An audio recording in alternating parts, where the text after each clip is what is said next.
From minifigures that were only made for LEGO employees, to sets that were only sold in a singular country. These are some facts about LEGO that only true LEGO fans would know. Up first, did you know that at one point, you could trade in your LEGO bricks for money? LEGO wasn't handing out cold hard cash or anything, but late last year, they launched a program called Brick Takeback. This program is exactly what it sounds like. Out of nowhere, LEGO wanted to buy back the bricks they've sold over the years, so they allowed fans to give back bricks, minifigures, and everything else as long as it was in good condition. LEGO paid people $6 per pound of pieces, and instead of money, they paid them with a gift card instead. This is a super crazy fact I didn't even know about, and I literally run a LEGO YouTube channel. So you already know the other facts in this video are going to be mind-boggling, so make sure you watch all the way until the end. On the topic of bricks though, did you know that LEGO sold so many of them that every single person in the world could own 75? An article from Gizmodo said that in total, LEGO sold around 400 billion bricks. But that article is from all the way back in 2008. So what's the number today? Well, according to BBC News, LEGO sells 75 billion bricks every year. So if you do the math, that would mean LEGO sold 600 billion bricks in their whole career. The population on Earth today is roughly 8 billion. So if you do the math again,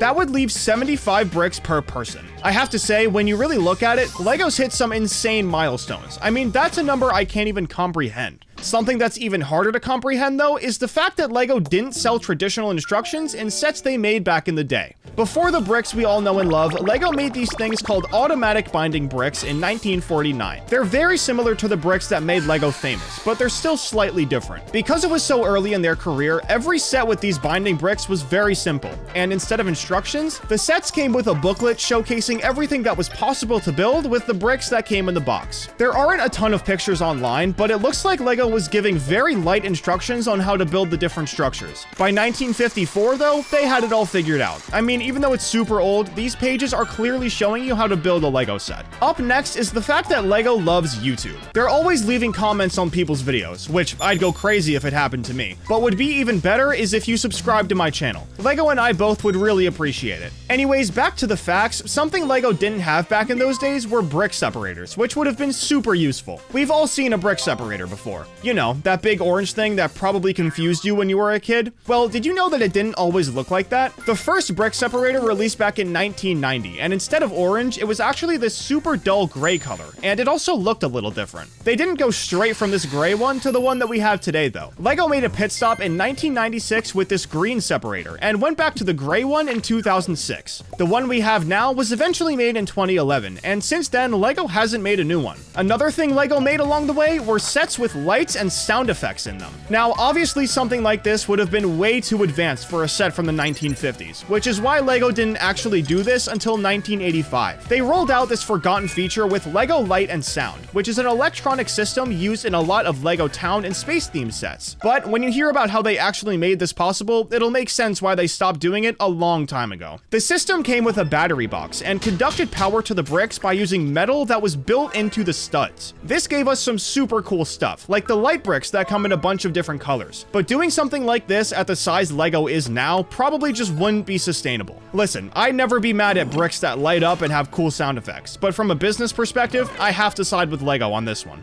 Funnily enough though, this isn't the only fun brick that LEGO stopped making. Up until a few years ago, LEGO was actually making chrome-plated pieces. They're most famously known for being used on the hilts of lightsabers in LEGO Star Wars, but LEGO used chrome pieces everywhere. From minifigure arms to crowns from LEGO Castle and even Hal's mask from Bionicle, they really did use them everywhere. So the question is, why did they stop? Well, given enough time, the chrome paint actually wears off pretty easily. And even if you aren't playing with them very much, they still scratch super easily, which is still pretty ugly. These days, instead of chrome, LEGO will usually use a color called metal light gray, which definitely isn't as shiny as the old chrome paint, but it also doesn't wear as easily, which I guess is a good trade-off. Although there is one piece LEGO still makes using chrome. It's this gold utensil ring piece, which is famously used in sets from the Lord of the Rings. So I guess chrome LEGO hasn't been completely phased out yet. This seems like a pretty big failure for them, but it's nowhere near as bad as the LEGO vacuum from 1991. It's called the Brick Vac, and no, it wasn't an an actual vacuum. Instead, it was LEGO's attempt to make a tool that's solely meant to pick up LEGO bricks. It's great in theory, but in practice, not so much. If the bricks aren't super spread out, the vacuum just won't pick up all of them in one go. Since you have to use it by hand, it's only as powerful as the person who's using it. And since most of these people are probably kids, it's pretty easy to see why it failed so hard. I saw somewhere that apparently businesses use the brick vac as an example of what not to do, which is super funny, but I really hope for LEGO's sake that it isn't true. I mean, that's super embarrassing.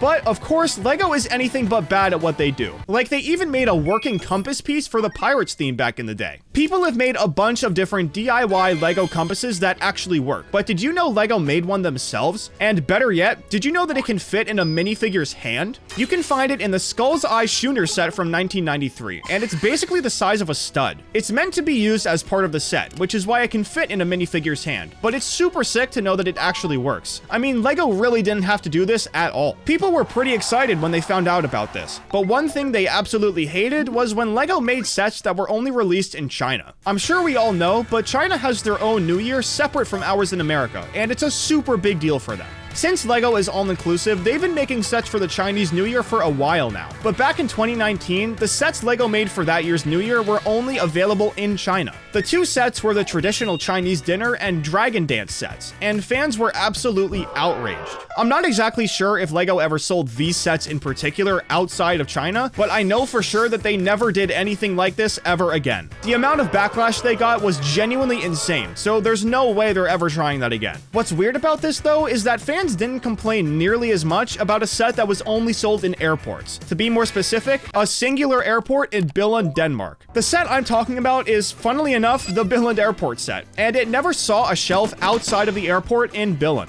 This is by far one of the most exclusive sets LEGO's ever released. So exclusive, in fact, that it's part of the LEGO internal theme. If you've never heard of this theme, this is basically the home of the most exclusive sets LEGO's ever released. Most of them are sets that LEGO actually gave to employees over the years, but I somehow feel like the Billund Airport set was harder to get. It was sold in 2014 and has been retired for a while now, so this is a set that none of us are probably ever seeing. While I'm talking about super exclusive LEGO items though, I have to tell you about the minifigure business cards. If you've ever seen a minifigure with a LEGO logo and some random name on the front of it, you might have been confused about where it came from. Well, up until late 2023, LEGO actually made these minifigures for their high-ranking employees. It'd have their name on the front and contact information on the back. See why they were called business cards? These employees were literally handing out minifigures to network with people. I'm not sure why, but unless your last name is Christensen, you won't be getting a minifigure business card anymore. In other words, you have to be a part of the family to get one, which is honestly a shame. Cool minifigures are a big part of what makes LEGO so great, but another part is how inclusive LEGO is as a company.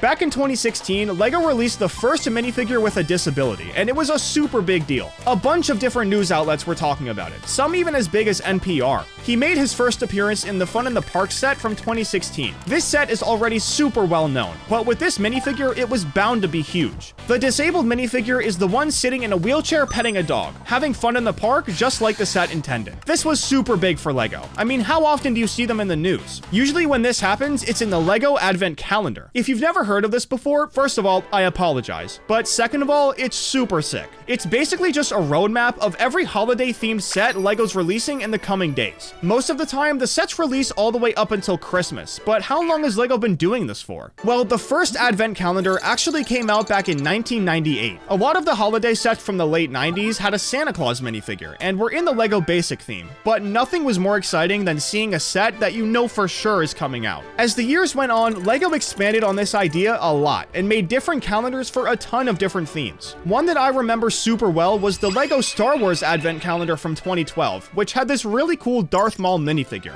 They made one for basically every theme that was super popular at the time. LEGO City, LEGO Pirates, LEGO Castle, you name it. If it was famous, they probably made a calendar for it. Naturally, LEGO Star Wars fell into that category, but did you know that Star Wars was actually the first licensed sets LEGO's ever released? They partnered up back in 1999, and it's genuinely crazy how big the theme got in such a short amount of time. It was basically the only thing I ever wanted growing up, and even today, it's still one of their biggest themes ever. They started out by making sets based on The Phantom Menace, since at the time, that was the most recent Star Wars movie. Very soon after that though, they started making sets based on the old movies, like the Snowspeeder, Luke's Land Speeder, and way more. As we all know, this expanded into things like the Ultimate Collector series and the best LEGO video games ever made. I have to say though, I'm pretty thankful LEGO had some experience with video games before the Star Wars games, because they could have easily messed it up like they did with LEGO Universe. This was LEGO's first ever MMO, which they released in 2010. Just 2 years later though, it was gone. It was supposed to be LEGO's version of World of Warcraft, since that was one of the biggest games at the time, but it just fell flat on its face. Oddly enough, these days it actually has a lot of supporters, like there's an entire subreddit dedicated to the game. And in 2021, LEGO added a whole page to their website about the game. They even released a never-before-seen soundtrack, which happened to be composed by Brian Tyler, who's now one of the most famous composers in Hollywood. The story with this game is honestly just downright confusing. Was the game good? Was it bad? I can't really figure it out, but clearly a lot of people like it. Another story LEGO fans seem to love is the goat piece. You might have seen this piece if you've ever watched a video about the rarest LEGO pieces, but that actually isn't true anymore. Kind of. The brown spotted goat was only put in one set from 2011. For the longest time, this was a huge meme in the LEGO community, but after 13 years, LEGO finally brought him back. In Series 25 of the LEGO minifigures, for some reason, a white goat was thrown into the mix. Now, technically it isn't the same thing, but there's more to the story here. People weren't just laughing that some random goat had only been in one set. It went a lot deeper than that. The mold that LEGO used to make that goat had only ever been used once. Most times, LEGO will use molds for a bunch of different pieces, but not that goat. For some reason, it's only shown up twice in LEGO's entire career. It's pretty funny, but it's still crazy at the same time. What was your favorite fact in this video? Be sure to let me know down in the comments, and don't forget to subscribe.